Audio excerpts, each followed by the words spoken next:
आत्मदेव जी को बेटा नहीं मिला, पर आत्मदेव जी जंगल चले गए।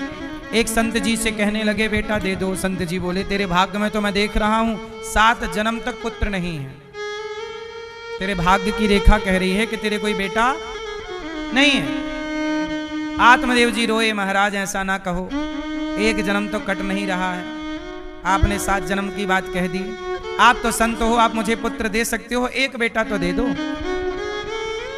संत जी ने कहा ठीक है, तू जिद करता है तो मैं तुझे पुत्र देता हूं। एक फल लिया, अभिमंत्रित किया, दे दिया, बोले ये पत्नी को खिलाना, पुत्र जरूर होगा। अब पंडित जी खुशी से घर गए, पत्नी को दिया, लो फल खाओ, बेटा होगा। पत्नी धुंधली, थोड़ा उल्टे स्वभाव की थी, उससे लगा फल खाने से थोड़ी बच्चा होता है। उसने फल खिला दिया गैया को, और गाय हो गई गर्भवती समय पर। गाय को एक बच्चा हुआ, कान गाय की तरह, शरीर मनुष्य का, नाम पड़ा गौकर्ण।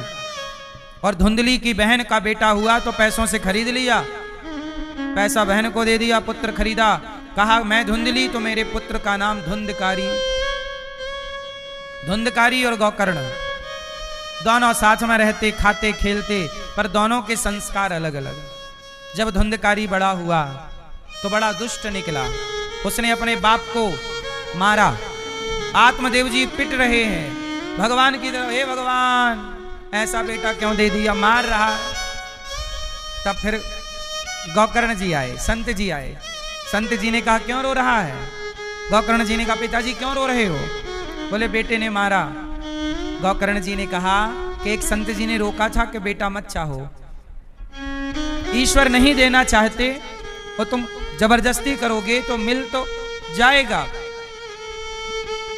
परंतु देखो जो तुम्हारा ईश्वर नहीं देते तो ईश्वर ने तुम्हें बेटा इसलिए नहीं दिया था क्योंकि तुम्हारे भाग्य में बेटे से बहुत कष्ट मिलना था। यदि हो जाता तुम्हें बहुत सताता, इसलिए नहीं दिया, पर तुमने जिद करके ले लिया। अब वो डंडे से मार रहा है। इतने दुखी तो आप पहले नहीं थे, जब बेटा नहीं था तब आप इतने परेशान नहीं थे, अब ज्यादा परेशान हो गए।